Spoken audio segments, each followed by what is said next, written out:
Olá, internautas. Iniciamos mais um programa Gestão Executiva. E hoje nós temos aí um bate-papo com um grande profissional, Alexandre Araújo. Gratidão. Muito obrigado por você ter vindo aqui. Obrigado pelo convite. Você chegou a vir a pé hoje ou não? Vim a pé. Ah, então tá bom. Isso tá bom. Tá com a energia toda. Contribuir com o planeta. Tá certo. Alexandre, fala um pouquinho para os nossos internautas onde você nasceu e um pouquinho da sua trajetória profissional. Tá.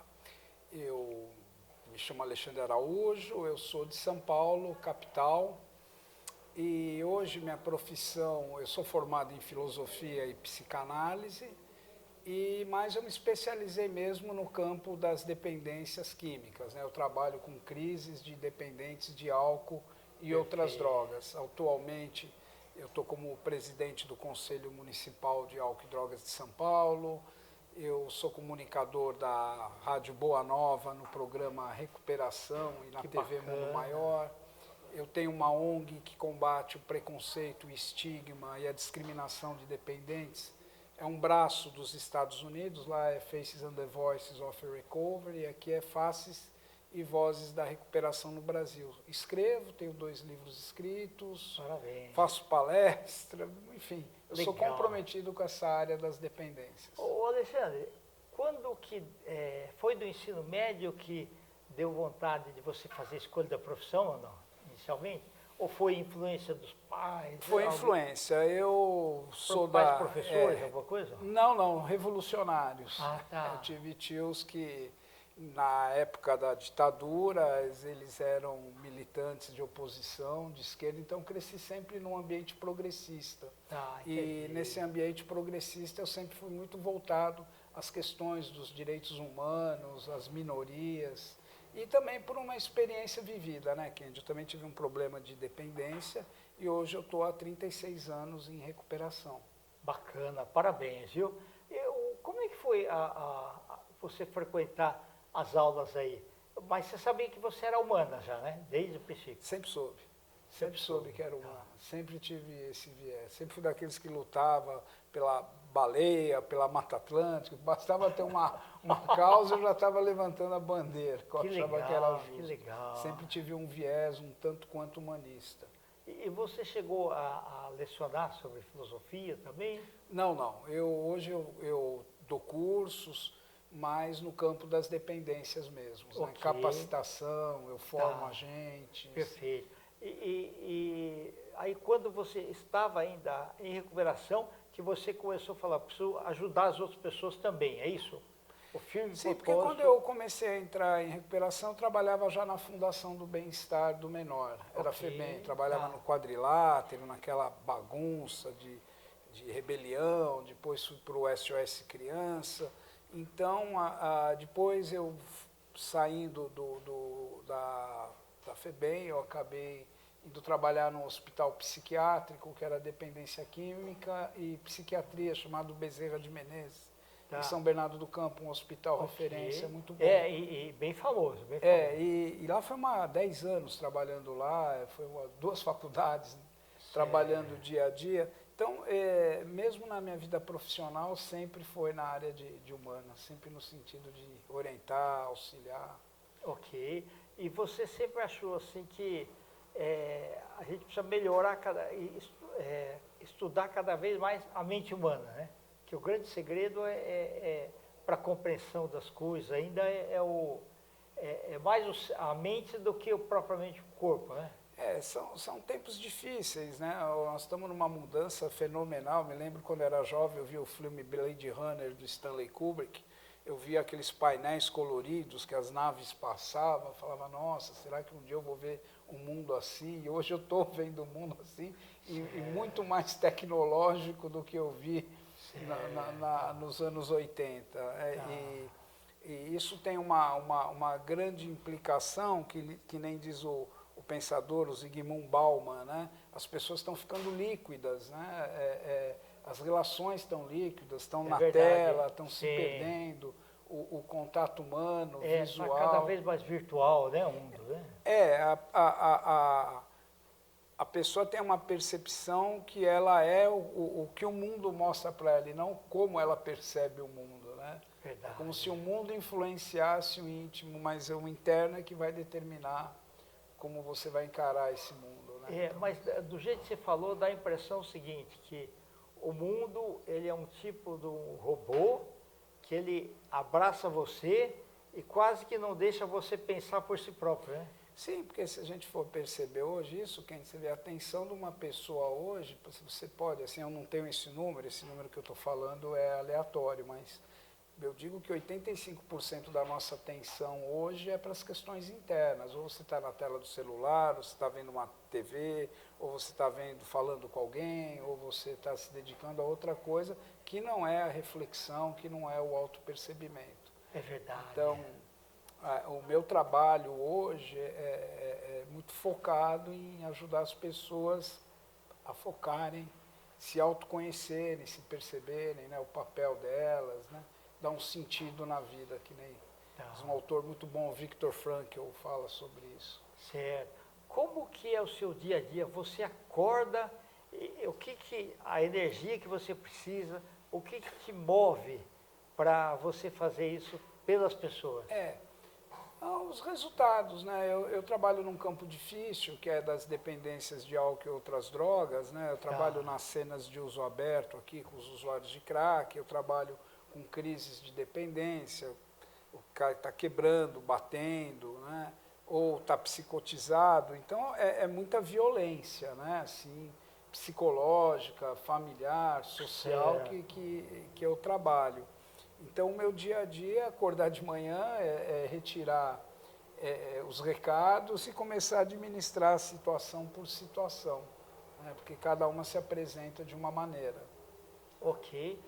Eu me recordo aí, não sei hoje, mas assim, em algumas igrejas você tinha o AA, Alcoólicos Anônimos, né?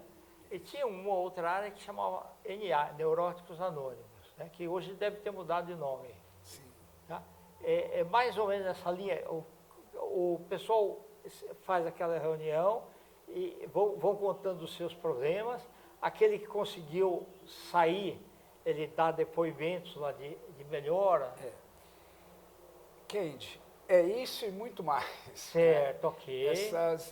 Esses grupos de mútua ajuda, como o Alcoólicos Anônimos, por exemplo, se você pegar os 100 maiores livros do Império Americano, o AA está de número 70, tamanha foi a importância dos Alcoólicos Anônimos na construção do Império Americano, porque as questões do alcoolismo elas começaram a ser detectadas desde o século XVIII, 1750, com os problemas. Quando o homem saiu do campo e foi para as grandes cidades, certo, na colonização americana, né? Então o alcoolismo se tornou um problema sério. Isso é antes do Velho Oeste ainda. O Velho Oeste foi onde realmente aquelas carruagens vendiam tônicos com teor alcoólico até de 60%, aquilo causou um grande problema, a tal ponto que na década de 30 houve a lei seca nos Estados Unidos. Exatamente, a Grande Depressão, né? Tamanha a problemática de saúde, de questões sociais. Então, esse grupo, os Alcoólicos Anônimos, ele causou uma grande revolução social no planeta, né? E até hoje, porque a partir do AA se criou mais 194 grupos de mútua ajuda. E a ciência olha esses grupos como um grande construidor do tecido humano social da humanidade. São pessoas efetivamente que contribuem para um planeta melhor, porque são pessoas que se superam das suas dificuldades, ressignificam sua vida e encontram um caminho de contribuir com o outro, né? Então, não é só falar, né? É um fenômeno muito bonito que acontece, que é a empatia, né? É o espelhamento de um com o outro. E isso você não aprende em faculdade, né? Verdade. Isso você não se ensina em faculdade, empatia, né? Você sentir a dor do outro, se colocar no lugar do outro. Então, o sucesso desses grupos é fenomenal. E mais importante de tudo é que é gratuito. Né? Sim, e o voluntariado é uma coisa que funciona por si, né? Os próprios membros que se mantêm, não aceitam contribuições de fora, eles se gerenciam, eles criaram toda uma tecnologia de proteção para manter o propósito deles, que é se recuperar de um problema de saúde. Tá. Um dos mandamentos era evite o primeiro gole, né? Sim, né? E hoje, da década de 80 para cá, com o avanço da computação, né? Da tomografia computadorizada, das ressonâncias, ficou muito evidente onde essas substâncias, cocaína, crack, anfetaminas, tabaco, elas agem no sistema nervoso e mostra-se que um tem cura, né? E quando a ciência não encontra uma cura, ela chama de crônico, né? Doença crônica, né? Nós avançamos muito na humanidade porque muitas doenças foram erradicadas, né? Muitos cânceres, tuberculose foram controlados. Então, as doenças agudas, elas têm uma cura. Agora, doenças crônicas como câncer, o HIV, hepatite C, lúpus, hipertensão, diabetes, elas não têm cura, então são chamadas doenças crônicas. E no caso das dependências, o melhor é você evitar mesmo. Hoje se prova, né? Porque os AAs empiricamente estavam corretos. Sim. Hoje a ciência está até utilizando a cannabis mais, né? Para alguns procedimentos.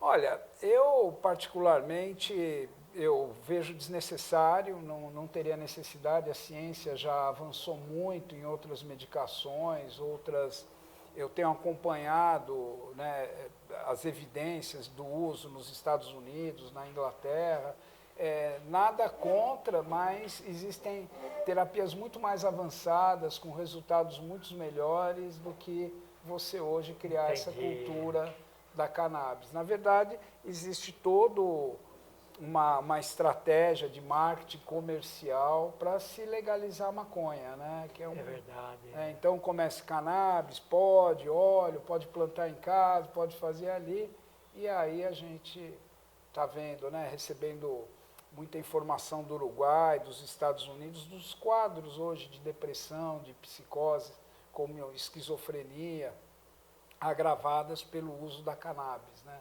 Foi expoente o número de casos. Que os indígenas chamavam de Epadu. Epadu. Perfeito. De quando você começou a trabalhar com isso até agora, se você for avaliar na parte de desempenho, você acha que com a tua experiência e tudo mais, as coisas estão melhorando? Olha, ou a quantidade de pessoas aumentou muito mais? Não, as coisas aumentaram muito mais. O grande problema é disponibilidade, preço baixo e fácil acesso, né?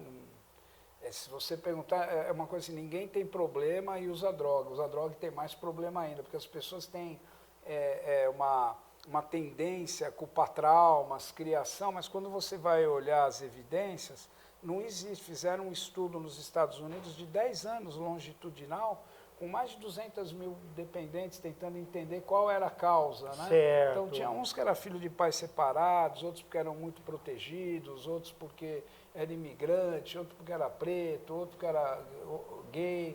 E no final das contas não tinha nenhum, todo mundo tinha problema, né? Não tinha uma causa específica, né?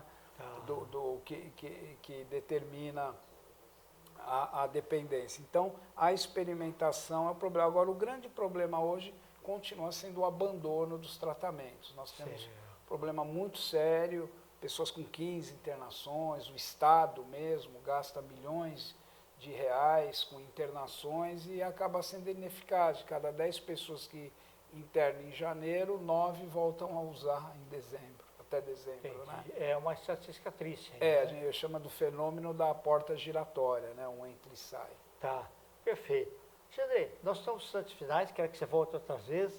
Os agradecimentos para a doutora Maria Aparecida Nascimento, né? Que nos aproximou. Doutora Maria Aparecida. Isso, ela que passou o teu contato. Você pode deixar o seu Instagram, que nós vamos... @faces e vozes da recuperação. Perfeito. Tá? Gratidão, meu amigo. Até a Muito próxima. obrigado. Obrigado pela oportunidade. Internautas, com os agradecimentos, então, ao Alexandre Araújo, nós finalizamos mais um Gestão Executiva. Um grande abraço e até a próxima.